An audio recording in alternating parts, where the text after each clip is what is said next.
Okay, so now I've created my letterhead. Now it's time to use the letterhead to write a business letter. It is important that I save this document with a different name so I don't accidentally overwrite this document with my business letter. So if I go to my File tab and my Save a Copy button, I can change the name and click Save so that I've saved a copy of this document. Then with my cursor underneath of the letterhead, I can go ahead and apply the no spacing style, Home tab in the style area, no spacing style, so that there are no spaces between the lines in this paragraph that I'm beginning. The other thing, I am going to need to use some tabs to align text. So by default, tabs are located at every 1/2 of an inch in Word.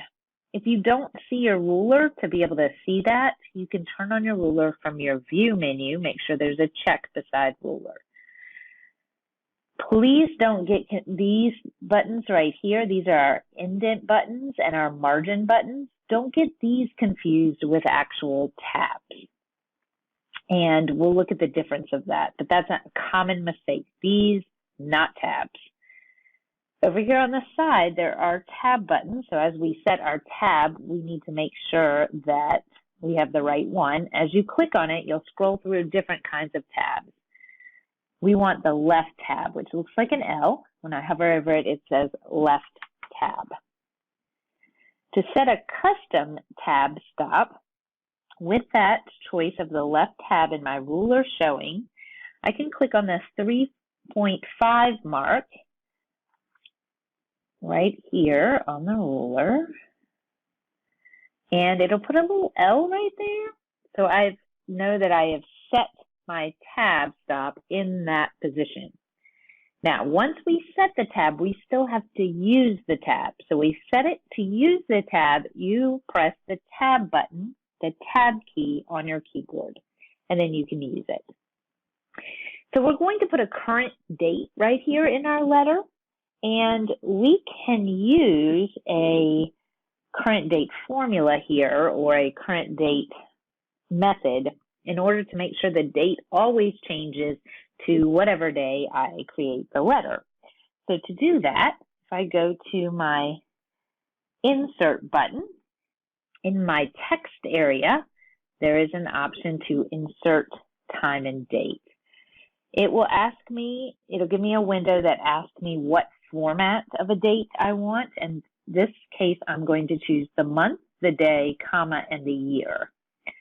And then there's a button that says Update Automatically. If I check this button, every time I open the document, it will update the date to be the current date. If I leave it unchecked, then it will just insert today's date. We are going to leave the checkbox unchecked in this case and click OK. It will insert the current date at this location. Now I'll hit my enter key, and if you notice, my cursor automatically goes down to the next line and aligns with the margin. This is because I just used a tab stop in the line above. I did not change my margins or my indentions. So now I can go ahead and type the inside address and salutation.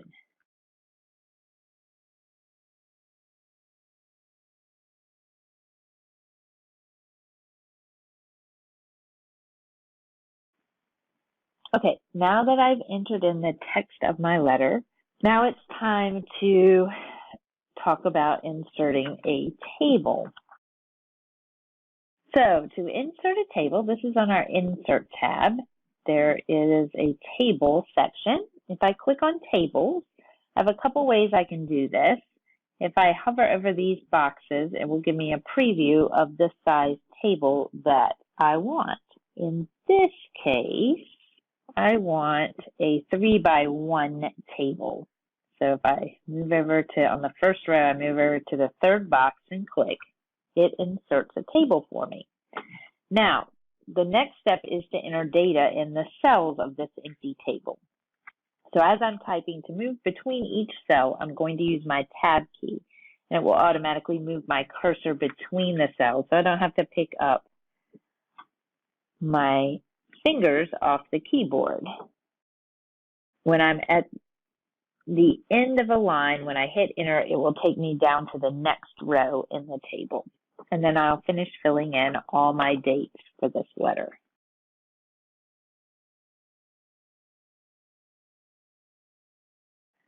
So now that I have my table created, we can look at formatting it. So when my cursor is inside of a table, I get a Table Tools tab with specific things for formatting my table. So under our Table Tools tab, there's two other tabs, a Design tab and a Layout tab. So let's look at Table Tools Design tab, and let's look at Table Style Options.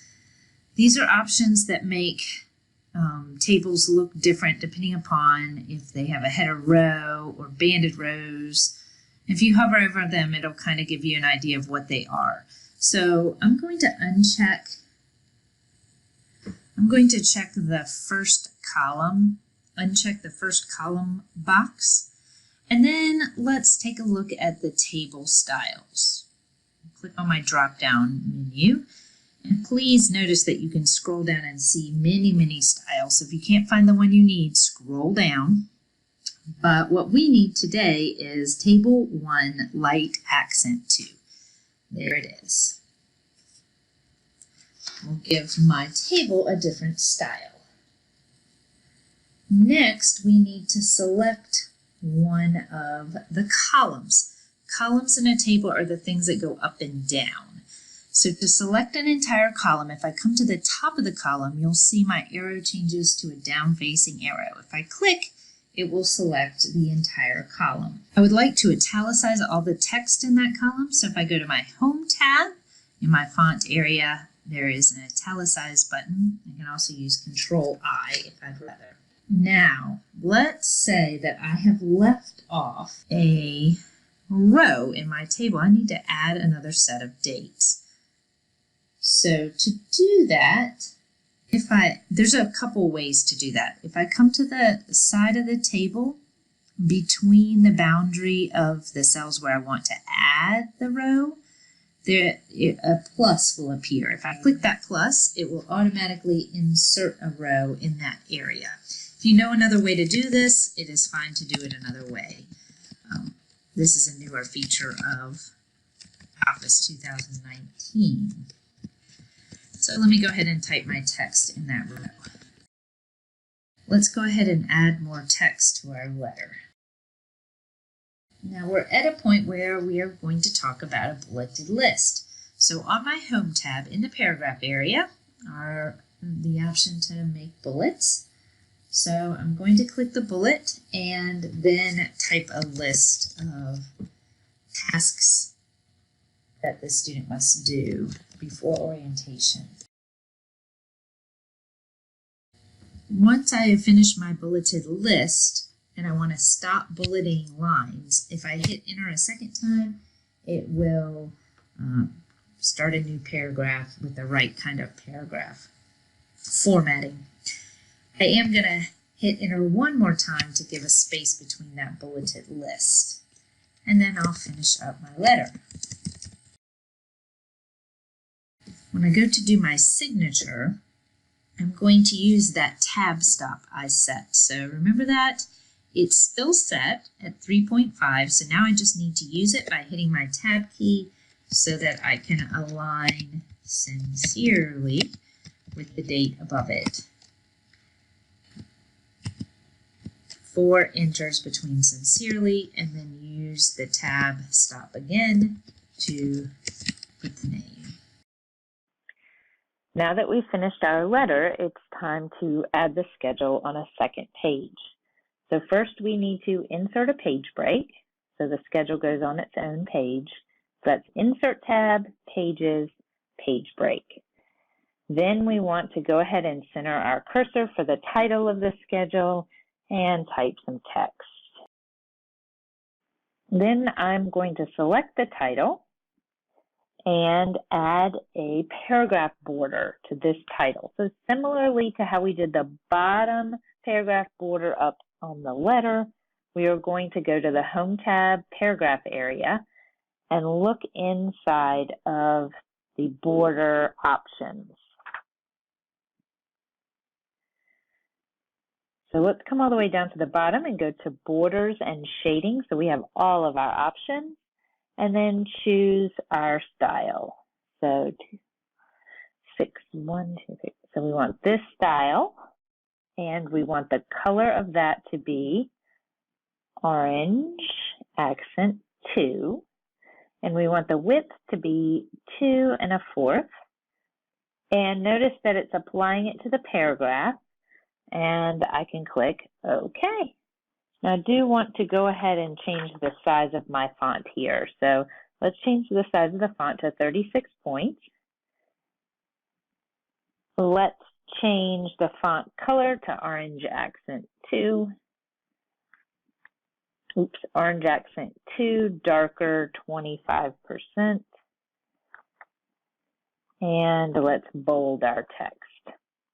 We'll come down below that paragraph, and remember, after you add a paragraph border, you have to clear formatting. Otherwise, there's a potential for that formatting from the paragraph above to stick with your cursor.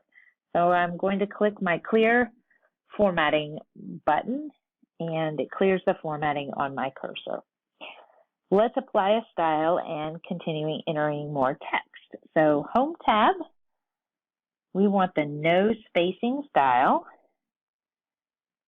and we want our font size to be 14, and let's go ahead and type some text.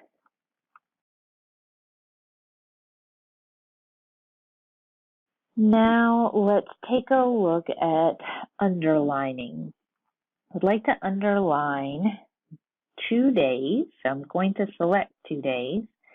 And then here's my underline button. This is kind of a neat feature of Office 2019. You have some options on what kind of underlining you want to do. So I can pick a dotted line if I want for my underline. I can also pick a color for it too as well. So we're going to do the underline color orange accent 2. The Format Painter is a handy button. It allows you to copy the formatting of one area to another area in your document. So on your Home tab in your clipboard area, there's a paintbrush. So after you've selected the text that you want to copy the formatting for, you look in that area, click on that paintbrush, and if you'll notice, it toggles on and off. So it's on right now. And when I hover over text, you see my little paintbrush. Now I can click and drag through Dress Accordingly, and it will copy the formatting of that underline to those words. Doesn't copy the words, just the type of formatting. Let's insert a smart graphic. Next, let's talk about inserting a smart art graphic.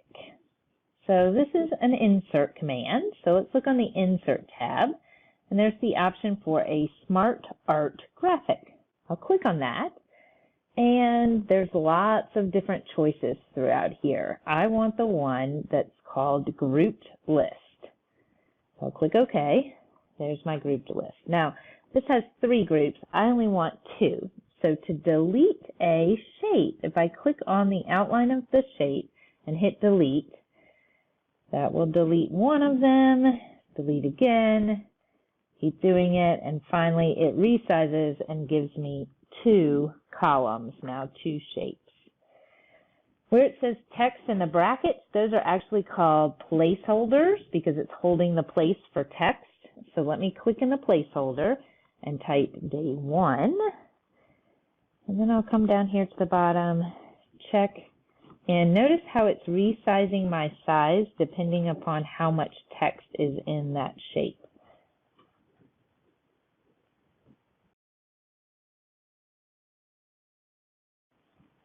I do want some some more shapes in this group. So to do that, notice I have a Smart Art Tools tab with the Design and Format options.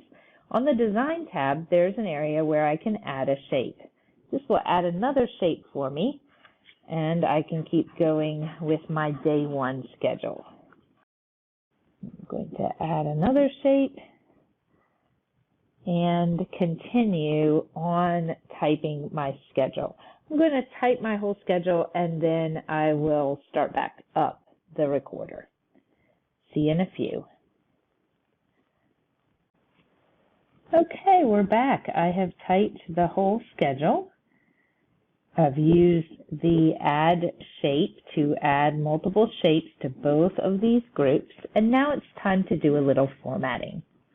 So on my Smart Art Tools tab, under Design, I have some Smart Art styles and options to go with those styles. So let's start by changing the colors to colorful accent colors.